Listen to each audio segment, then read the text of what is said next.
بسم الله الرحمن الرحيم الحمد لله الذي خلق السماوات والأرض وجعل الظلمات والنور ثم الذين كفروا بربهم يعدلون هو الذي خلقكم من طين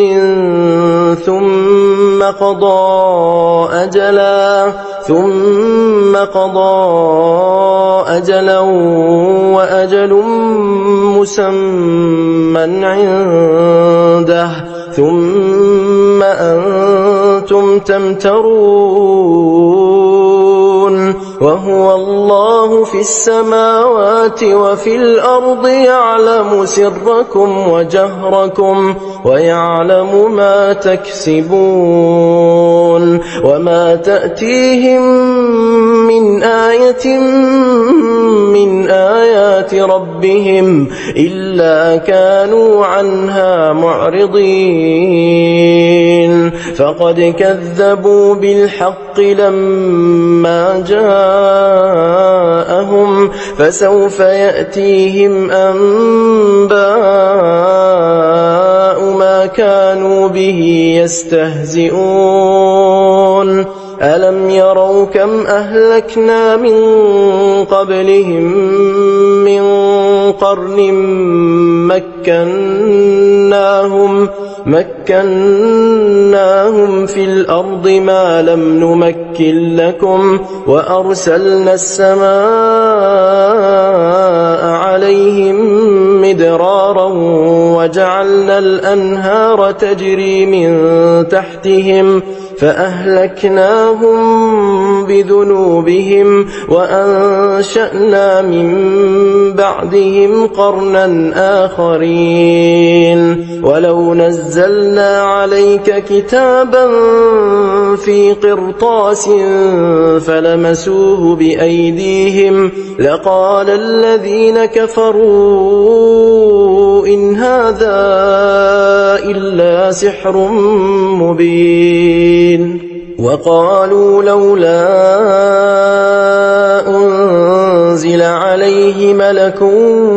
ولو أنزلنا ملكا لقضي الأمر ثم لا ينظرون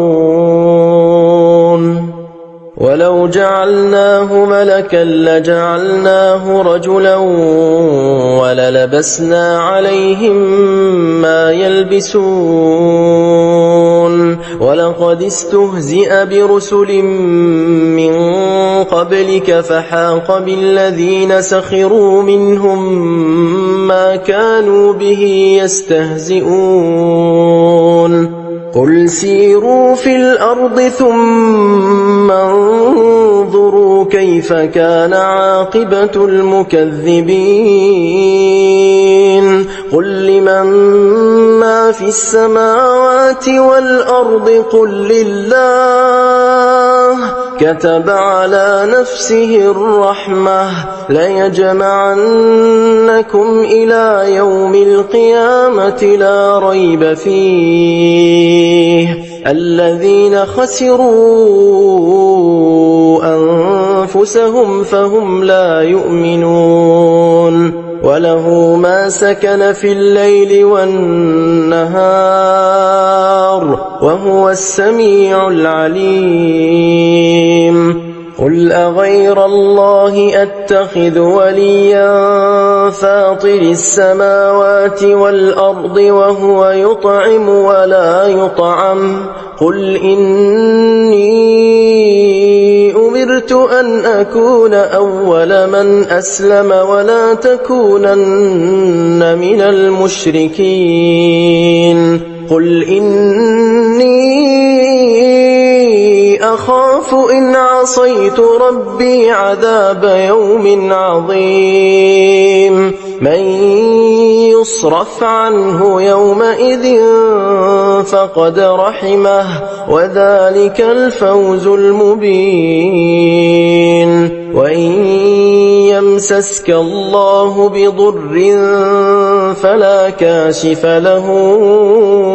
إلا هو وإن يمسسك بخير فهو على كل شيء قدير وهو القاهر فوق عباده وهو الحكيم الخبير قل أي شيء أكبر شهادة قل الله شهيد بيني وبينكم وأوحي إلي هذا القرآن لأنذركم به ومن بلغ أئنكم لتشهدون أن مع الله آلهة أخرى قل لا أشهد قل إنما هو إله واحد وإنني بريء مما تشركون الذين آتيناهم الكتاب يعرفونه كما يعرفون أبناءهم الذين خسروا أنفسهم فهم لا يؤمنون ومن أظلم ممن افترى على الله كذبا أو كذب بآياته إنه لا يفلح الظالمون ويوم نحشرهم جميعا ثم نقول للذين أشركوا أين شركاؤكم الذين كنتم تزعمون ثم لم تكن فتنتهم إلا أن قالوا والله ربنا ما كنا مشركين انظر كيف كذبوا على أنفسهم وضل عنهم ما كانوا يفترون ومنهم من يستمع إليك وجعلنا على قلوبهم أكنة أن يفقهوه وفي آذانهم وقرا وإن يروا كل آية لا يؤمنوا بها حتى إذا جاءوك يجادلونك يقول الذين كفروا إن هذا إلا أساطير الأولين وهم ينهون عنه وينأون عنه وإن يهلكون إلا أنفسهم وما يشعرون ولو ترى إذ وقفوا على النار فقالوا يا ليتنا نرد ولا نكذب بآيات ربنا ونكون من المؤمنين بل بدا لهم ما كانوا يخفون من قبل ولو ردوا لعادوا لما نهوا عنه وإنهم لكاذبون وقالوا إن هي إلا حياتنا الدنيا وما نحن بمبعوثين ولو ترى إذ وقفوا على ربهم قال أليس هذا بالحق قالوا بلى وربنا قال فذوقوا العذاب بما كنتم تكفرون قد خسر الذين كذبوا بلقاء الله حتى إذا جاءتهم الساعة بغتة قالوا يا حسرتنا على ما فرطنا فيها وهم يحملون أوزارهم على ظهورهم ألا ساء ما يزرون وما الحياة الدنيا إلا لعب ولهو وللدار الآخرة خير للذين يتقون أفلا تعقلون قد نعلم إنه ليحزنك الذي يقولون فإنهم لا يكذبونك ولكن الظالمين بآيات الله يجحدون ولقد كذبت رسل من قبلك فصبروا على ما كذبوا وأوذوا حتى أتاهم نصرنا ولا مبدل لكلمات الله ولقد جاءك من نبأ المرسلين وإن كان كبر عليك إعراضهم فإن استطعت أن تبتغي نفقا في الأرض أو سلما في السماء فتأتيهم بآية ولو شاء الله لجمعهم على الهدى فلا تكونن من الجاهلين إنما يستجيب الذين يسمعون والموتى يبعثهم الله ثم إليه يرجعون وقالوا لولا نزل عليه آية من ربه قل إن الله قادر على أن ينزل آية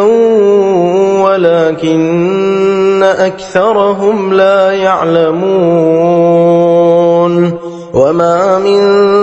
دابة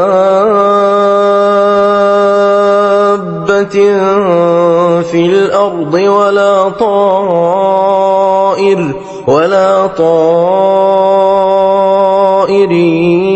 يطير بجناحيه إلا أمم أمثالكم ما فرطنا في الكتاب من شيء ثم إلى ربهم يحشرون والذين كذبوا بآياتنا صم وبكم في الظلمات من يشاء الله يضلله ومن يشاء يجعله على صراط مستقيم قل أرأيتكم إن أتاكم عذاب الله أو أتتكم الساعة أغير الله تدعون إن كنتم صادقين بل إياه تدعون فيكشف ما تدعون إليه إن شاء وتنسون ما تشركون ولقد أرسلنا إلى أمم من قبلك فأخذناهم بالبأساء والضراء لعلهم يتضرعون فلولا إذ جاءهم بأسنا تضرعوا ولكن قست قلوبهم وزين لهم الشيطان ما كانوا يعملون فلما نسوا ما ذكروا به فتحنا عليهم أبواب كل شيء حتى إذا فرحوا بما أوتوا أخذناهم بغتة فإذا هم مبلسون فقطع دابر القوم الذين ظلموا والحمد لله رب العالمين. قل أرأيتم إن أخذ الله سمعكم وأبصاركم وختم على قلوبكم من إله غير الله يأتيكم به انظر كيف نصرف الآيات ثم هم يصدفون. قل أرأيتكم إن أتاكم عذاب الله بغتة أو جهرة هل يهلك إلا القوم الظالمون وما نرسل المرسلين إلا مبشرين ومنذرين فمن آمن وأصلح فلا خوف عليهم ولا هم يحزنون والذين كذبوا بآياتنا يمسهم العذاب بما كانوا يفسقون. قل لا أقول لكم عندي خزائن الله ولا أعلم الغيب ولا أقول لكم إني ملك إن أتبع إلا ما يوحى إلي قل هل يستوي الأعمى والبصير أفلا تتفكرون. وأنذر به الذين يخافون أن يحشروا إلى ربهم ليس لهم من دونه ولي ولا شفيع لعلهم يتقون. ولا تطرد الذين يدعون ربهم بالغداة والعشي يريدون وجهه ما عليك من حسابهم من شيء وما من حسابك عليهم من شيء فتطردهم فتكون من الظالمين. وكذلك فتنا بعضهم ببعض ليقولوا أهؤلاء من الله عليهم من بيننا أليس الله بأعلم بالشاكرين. وإذا جاءك الذين يؤمنون بآياتنا فقل سلام عليكم كتب ربكم على نفسه الرحمة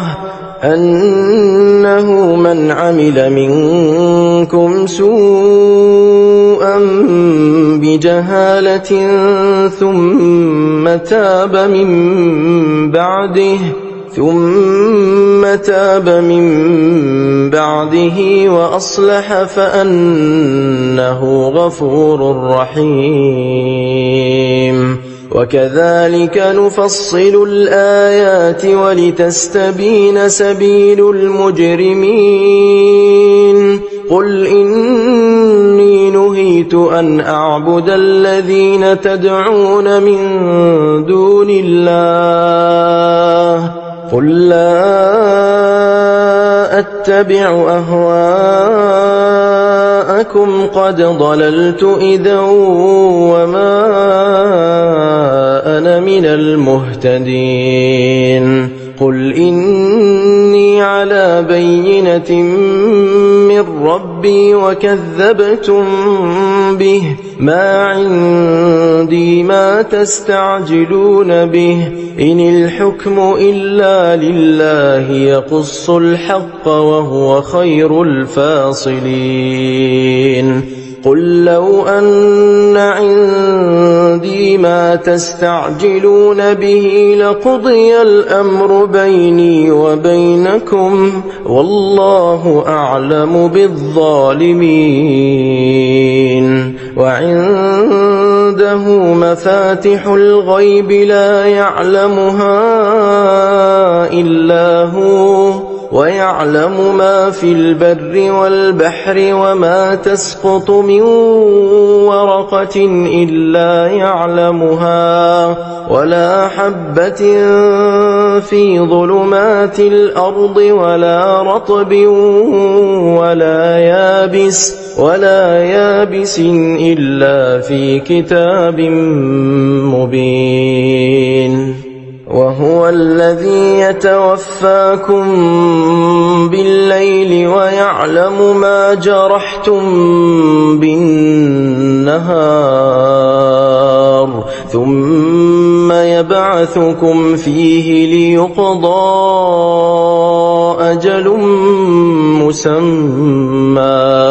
ثم إليه مرجعكم ثم ينبئكم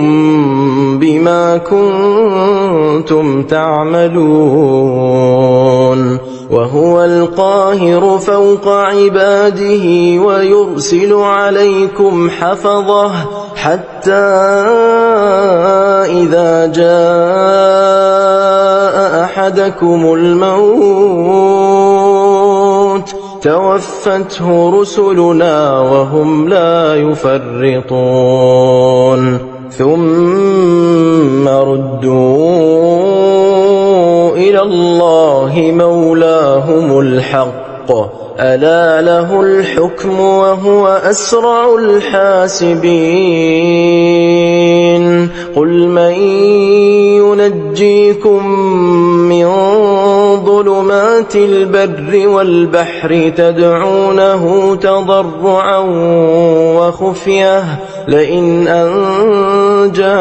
من هذه لنكونن من الشاكرين قل الله ينجيكم منها ومن كل كرب ثم أنتم تشركون قل هو القادر على أن يبعث عليكم عذابا من فوقكم أو من تحت أرجلكم أو يلبسكم شيعا ويذيق بعضكم بأس بعض انظر كيف نصرف الآيات لعلهم يفقهون وكذب به قومك وهو الحق قل لست عليكم بوكيل لكل نبأ مستقر وسوف تعلمون وإذا رأيت الذين يخوضون في آياتنا فأعرض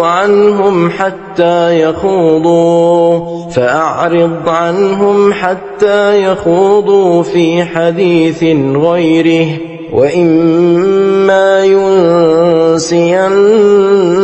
الشيطان فلا تقعد بعد الذكرى مع القوم الظالمين وما على الذين يتقون من حسابهم من شيء ولكن ذكرى لعلهم يتقون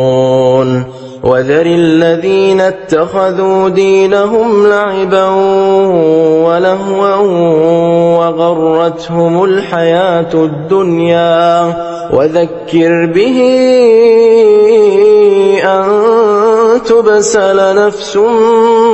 بما كسبت ليس لها من دون الله ولي ولا شفيع وإن تعدل كل عدل لا يؤخذ منها أولئك الذين أبسلوا بما كسبوا لهم شراب من حميم وعذاب أليم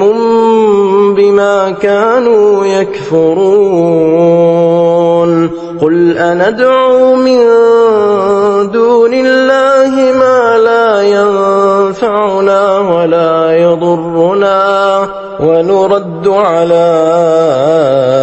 أعقابنا بعد إذ هدانا الله كالذي استهوته الشياطين في الأرض حيران له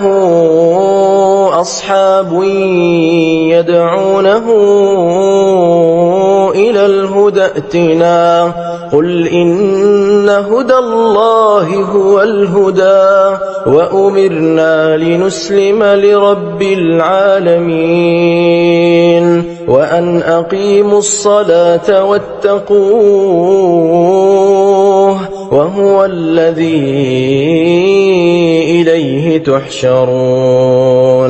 وهو الذي خلق السماوات والأرض بالحق ويوم يقول كن فيكون قوله الحق وله الملك يوم ينفخ في الصور عالم الغيب والشهادة وهو الحكيم الخبير وإذ قال إبراهيم لأبيه آزر أتتخذ أصناما آلهة إني أراك وقومك في ضلال مبين وكذلك نري إبراهيم ملكوت السماوات والأرض وليكون من الموقنين فلما جن عليه الليل رأى كوكبا قال هذا ربي فلما أفل قال لا أحب الآفلين فلما رأى القمر بازغا قال هذا ربي فلما أفل قال لئن لم يهدني ربي لأكونن من القوم الضالين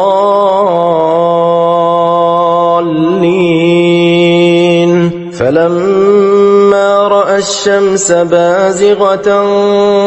قال هذا ربي هذا أكبر فلما أفلت قال يا قوم إني بريء مما تشركون إني وجهت وجهي للذي فطر السماوات والأرض حنيفا وما أنا من المشركين وحاجه قومه قال أتحاجوني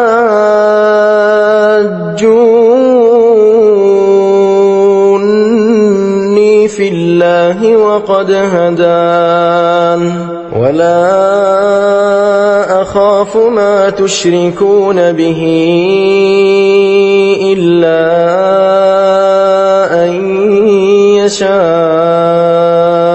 ربي شيئا وسع ربي كل شيء علما أفلا تتذكرون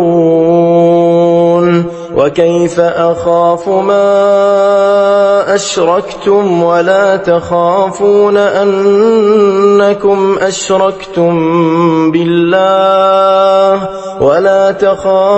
أنكم أشركتم بالله ما لم ينزل به عليكم سلطانا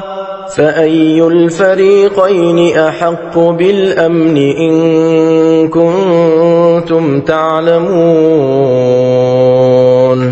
الذين آمنوا ولم يلبسوا إيمانهم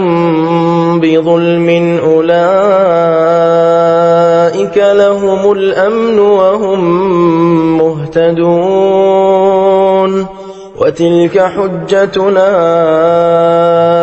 آتيناها إبراهيم على قومه نرفع درجات من نشاء إن ربك حكيم عليم ووهبنا له إسحاق ويعقوب كلا هدينا ونوحا هدينا من قبل ومن ذريته داود وسليمان وأيوب ويوسف وموسى وهارون وكذلك نجزي المحسنين وزكريا ويحيى وعيسى وإلياس كل من الصالحين وإسماعيل واليسع ويونس ولوطا وكلا فضلنا على العالمين ومن آبائهم وذرياتهم وإخوانهم واجتبيناهم وهديناهم إلى صراط مستقيم ذلك هدى الله يهدي به من يشاء من عباده ولو أشركوا لحبط عنهم ما كانوا يعملون أولئك الذين آتيناهم الكتاب والحكم والنبوة فإن يكفر بها هؤلاء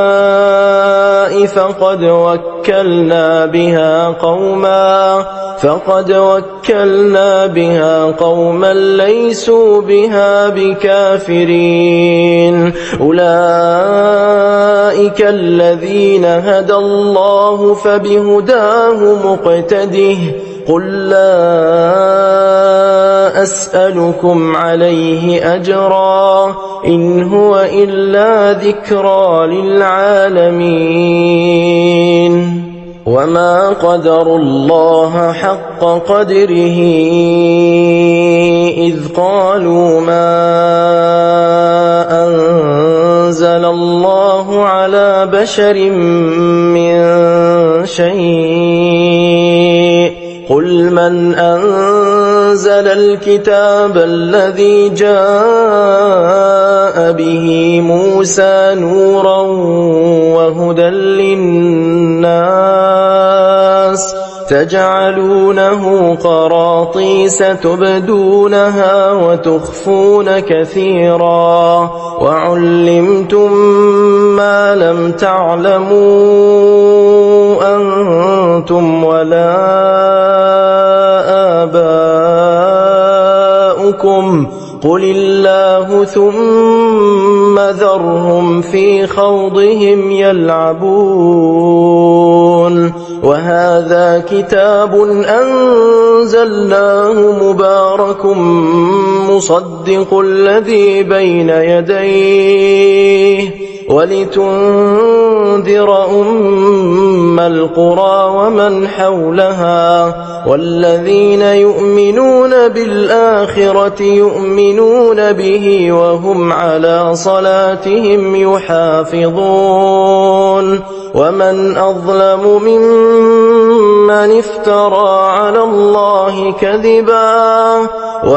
أظلم ممن افترى على الله كذبا أو قال أوحي إلي ولم يوح إليه شيء ومن قال سأنزل مثل ما أنزل الله ولو ترى إذ الظالمون في غمرات الموت والملائكة باسطوا أيديهم أخرجوا أنفسكم اليوم تجزون عذاب الهون بما كنتم تقولون على الله غير الحق وكنتم عن آياته تستكبرون ولقد جئتمونا فرادا كما خلقناكم أول مرة وتركتم ما خولناكم وراء ظهوركم وما نرى معكم شفعاءكم الذين زعمتم أنهم فيكم شركاء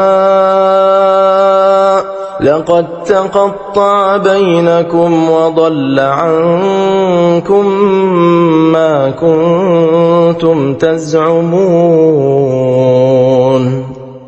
إن الله فالق الحب والنوى يخرج الحي من الميت ومخرج الميت من الحي ذلكم الله فأنى تؤفكون فالق الإصباح وجعل الليل سكنا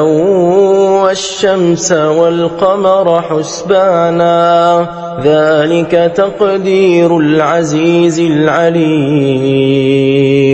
وهو الذي جعل لكم النجوم لتهتدوا بها في ظلمات البر والبحر قد فصلنا الآيات لقوم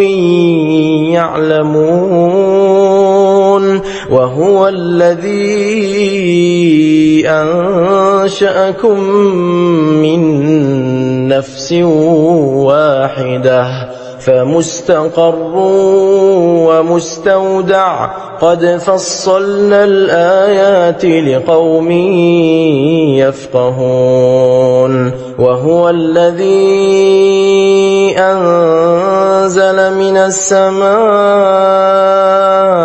ماء فأخرجنا به نبات كل شيء فأخرجنا منه خضرا نخرج منه حبا متراكبا ومن النخل من طلعها قنوان دانية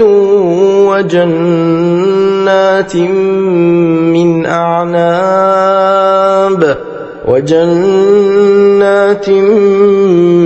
أعناب والزيتون والرمان مشتبها وغير متشابه انظروا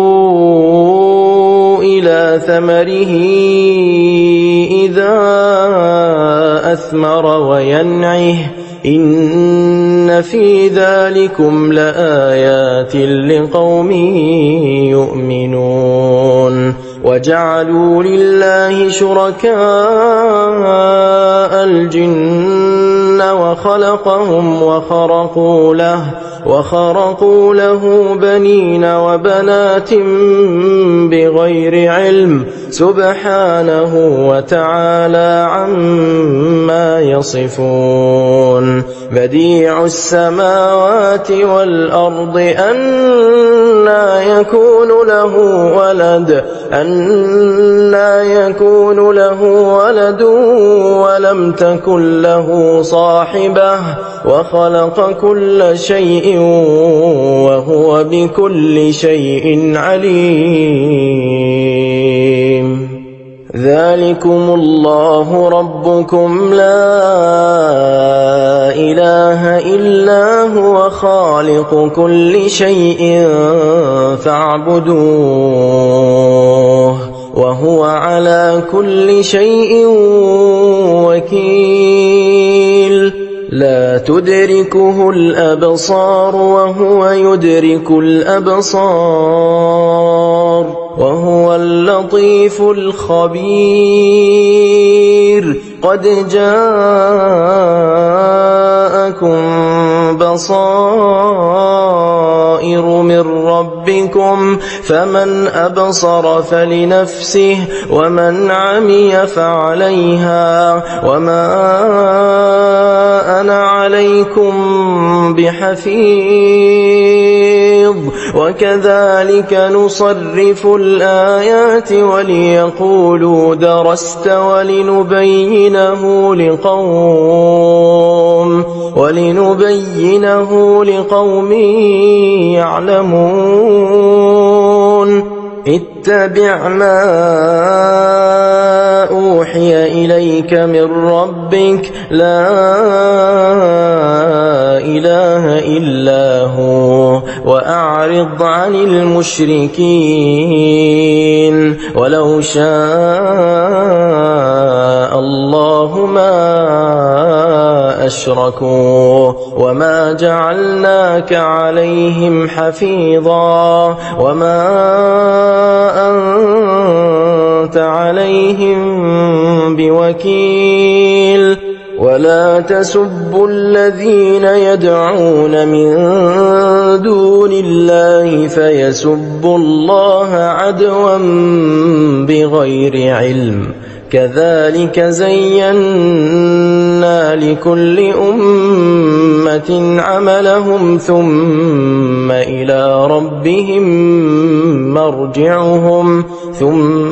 إلى ربهم مرجعهم فينبئهم بما كانوا يعملون وأقسموا بالله جهد أيمانهم لئن جاءتهم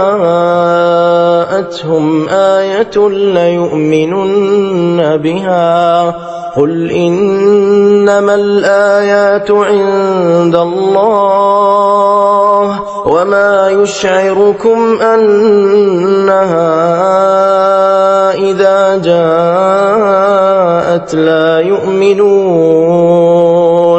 ونقلب أفئدتهم وأبصارهم كما لم يؤمنوا به أول مرة ونذرهم في طغيانهم يعمهون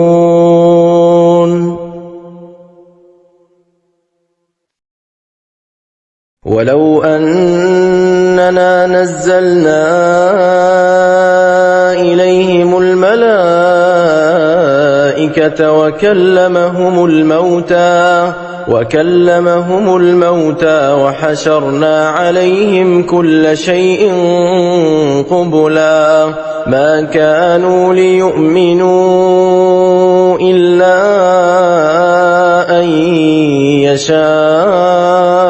الله ولكن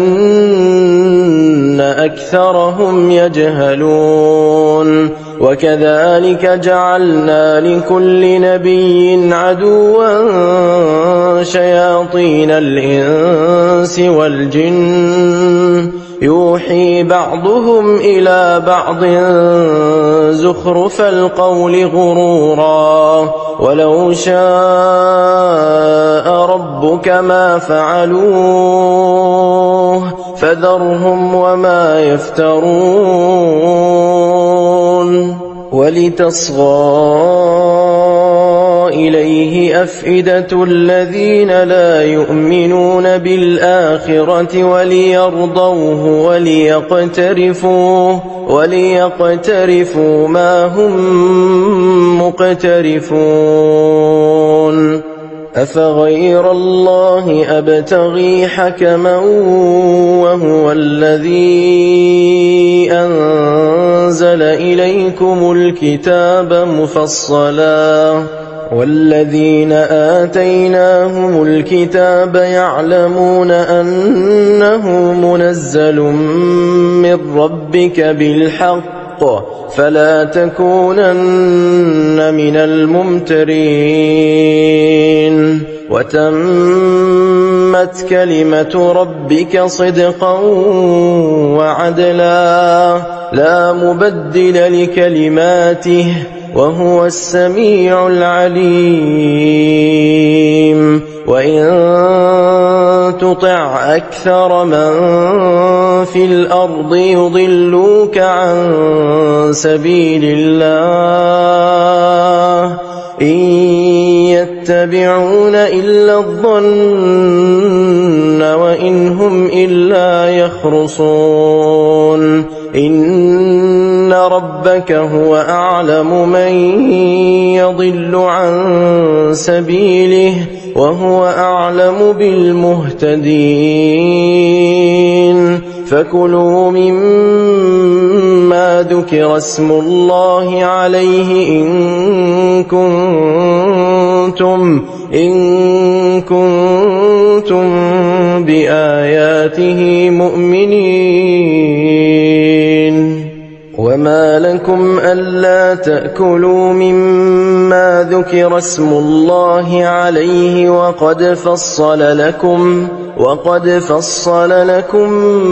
ما حرم عليكم إلا ما اضطررتم إليه وإن كثيرا ليضلون بأهوائهم بغير علم إن ربك هو أعلم بالمعتدين وذروا ظاهر الإثم وباطنه إن الذين يكسبون الإثم سيجزون بما كانوا يقترفون ولا تأكلوا مما لم يذكر اسم الله عليه وإنه لفسق وإن الشياطين ليوحون إلى أوليائهم ليجادلوكم وإن أطعتموهم إنكم لمشركون أومن كان ميتا فأحييناه وجعلنا له نورا يمشي به في الناس كمن مثله في الظلمات ليس بخارج منها كذلك زين للكافرين ما كانوا يعملون وكذلك جعلنا في كل قرية أكابر مجرميها ليمكروا فيها وما يمكرون إلا بأنفسهم وما يشعرون وإذا جاءتهم آية قالوا لن نؤمن حتى نؤتى مثل ما أوتي رسل الله أعلم حيث يجعل رسالته سيصيب الذين أجرموا صغار عند الله وعذاب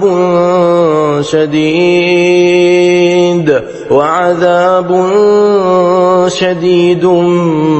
بما كانوا يمكرون فمن يرد الله أن يهديه يشرح صدره للإسلام ومن يرد أن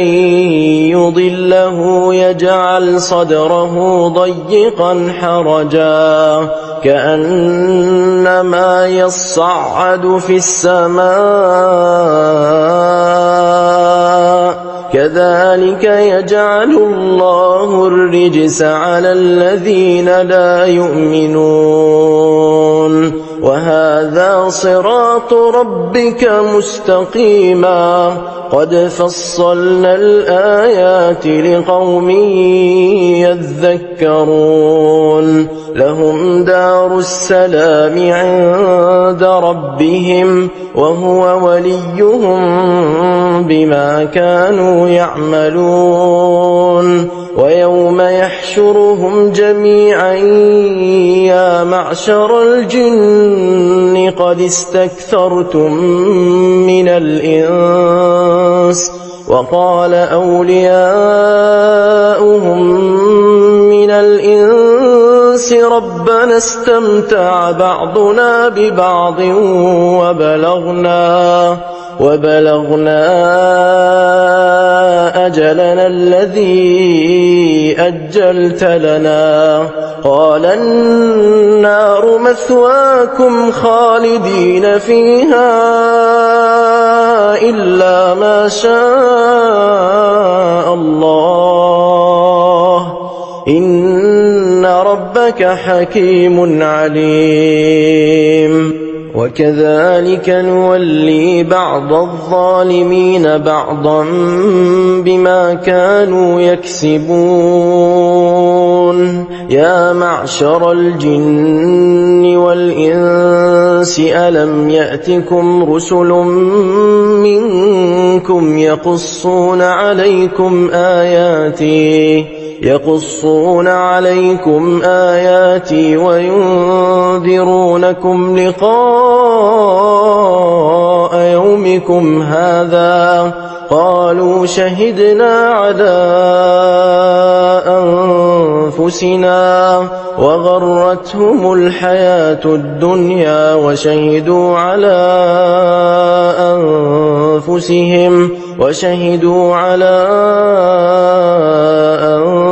أنفسهم أنهم كانوا كافرين ذلك أن لم يكن ربك مهلك القرى بظلم وأهلها غافلون ولكل درجات مما عملوا وما ربك بغافل عما يعملون وربك الغني ذو الرحمة إن يشأ يذهبكم ويستخلف من بعدكم ما يشاء كما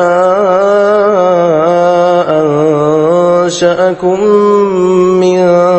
ذرية قوم آخرين إنما توعدون لآت وما أنتم بمعجزين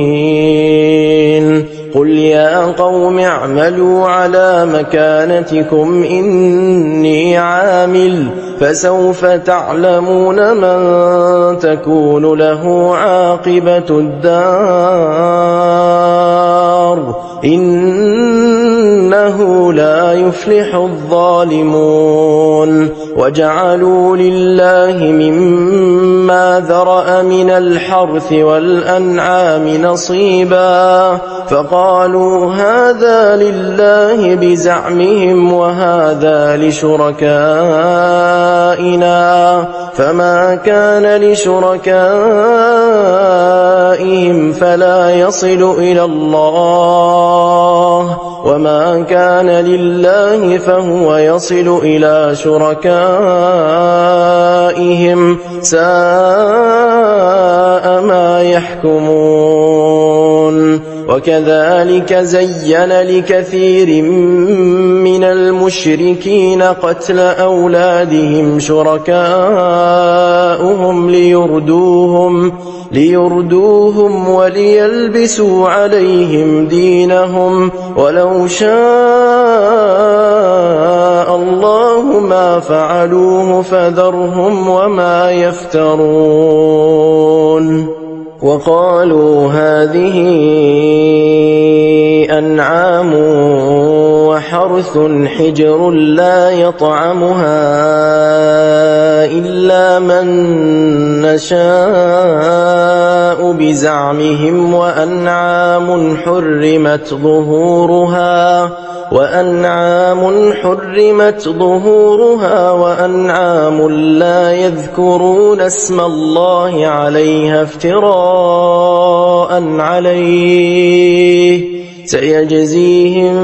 بما كانوا يفترون وقالوا ما في بطون هذه الأنعام خالصة لذكورنا ومحرم على أزواجنا وإن يكن ميتة فهم فيه شركاء سيجزيهم وصفهم إنه حكيم عليم قد خسر الذين قتلوا أولادهم سفها بغير علم وحرموا ما رزقهم الله افتراء على الله قد ضلوا وما كانوا مهتدين وهو الذي أنشأ جنات معروشات وغير معروشات والنخل والزرع مختلفا أكله والزيتون والرمان متشابها وغير متشابه كلوا من ثمره إذا أثمر وآتوا حقه يوم حصاده ولا تسرفوا إنه لا يحب المسرفين ومن الأنعام حمولة وفرشا كلوا مما رزقكم الله ولا تتبعوا خطوات الشيطان إنه لكم عدو مبين 8 أزواج من الضأن 2 ومن المعز 2 قل أذكرين حرم أم الأنثيين أما اشتملت عليه أرحام الأنثيين نبئوني بعلم إن كنتم صادقين ومن الإبل 2 ومن البقر 2 قل أذكرين حرم أم الأنثيين أما اشتملت عليه أرحام الأنثيين أم كنتم شهداء إذ وصاكم الله بهذا فمن أظلم ممن افترى على الله كذبا ليضل الناس بغير علم إن الله لا يهدي القوم الظالمين قل لا أجد فيما أوحي إلي محرما على طاعم يطعمه إلا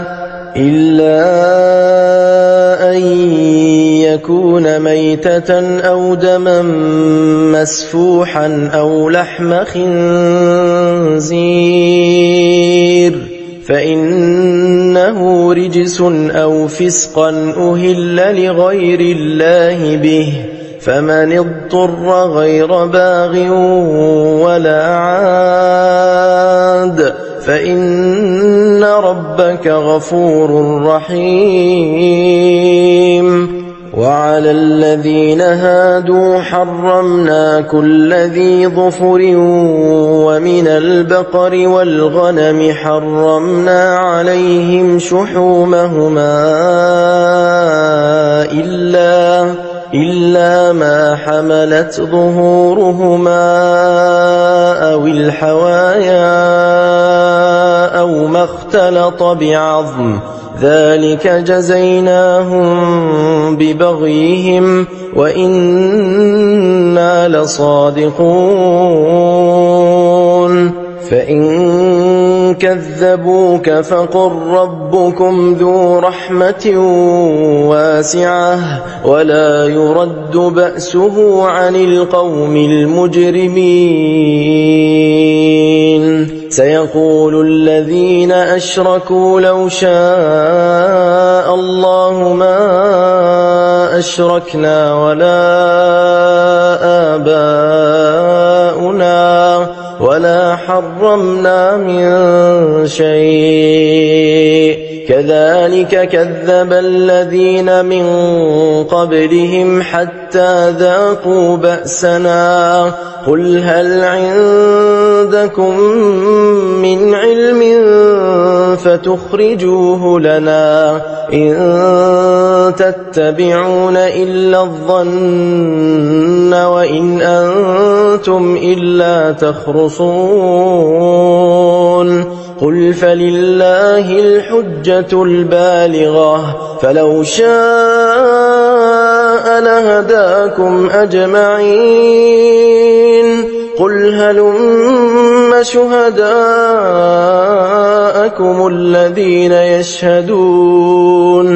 الذين يشهدون أن الله حرم هذا فإن شهدوا فلا تشهد معهم ولا تتبع أهواء الذين كذبوا بآياتنا والذين لا يؤمنون بالآخرة وهم بربهم يعدلون قل تعالوا أتل ما حرم ربكم عليكم ألا تشركوا به شيئا وبالوالدين إحسانا ولا تقتلوا أولادكم من إملاق نحن نرزقكم وإياهم ولا تقربوا الفواحش ما ظهر منها وما بطن ولا تقتلوا النفس التي حرم الله إلا بالحق ذلكم وصاكم به لعلكم تعقلون ولا تقربوا مال اليتيم إلا بالتي هي أحسن حتى يبلغ أشده وأوفوا الكيل والميزان بالقسط لا نكلف نفسا إلا وسعها وإذا قلتم فاعدلوا ولو كان ذا قربى وبعهد الله أوفوا ذلكم وصاكم به لعلكم تذكرون وأن هذا صراطي مستقيما فاتبعوه ولا تتبعوا السبل فتفرق بكم عن سبيله ذلكم وصاكم به لعلكم تتقون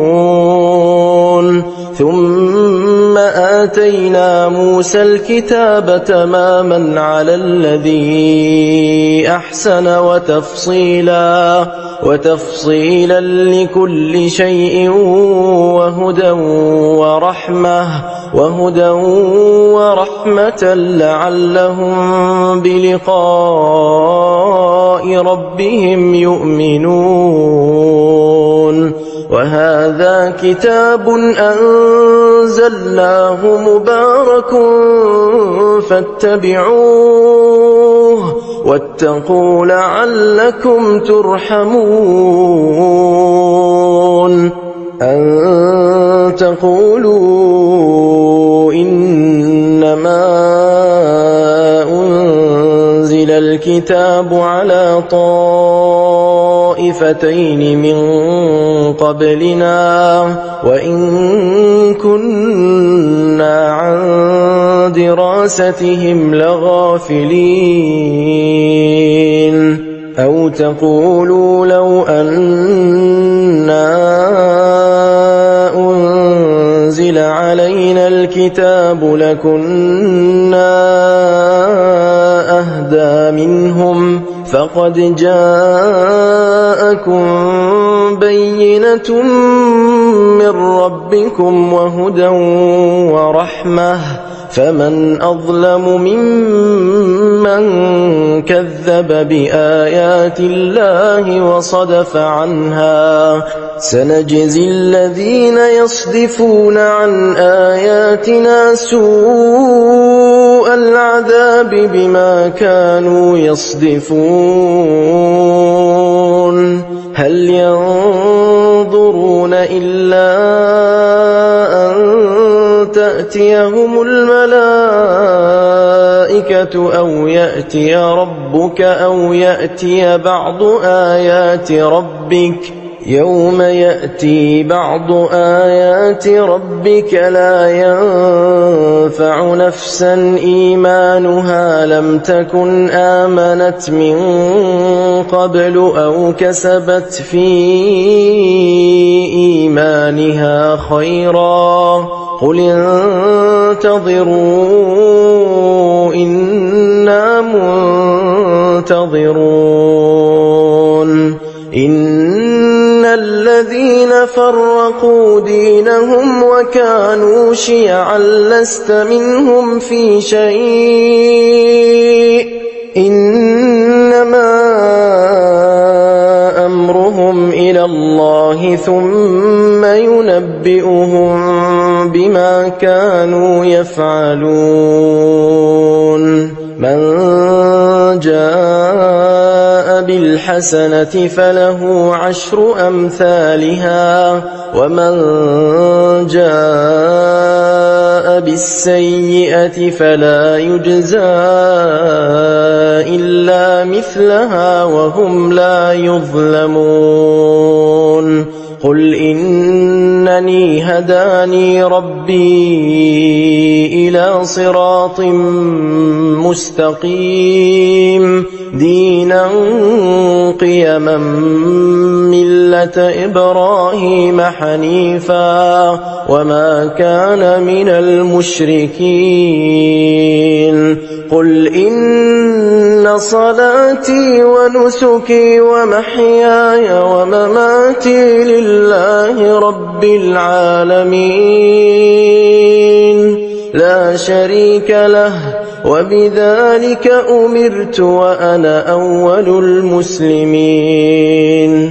قل أغير الله أبغي ربا وهو رب كل شيء ولا تكسب كل نفس إلا عليها ولا تزر وازرة وزر أخرى ثم إلى ربكم مرجعكم فينبئكم بما كنتم فيه تختلفون. وهو الذي جعلكم خلائف الأرض ورفع بعضكم فوق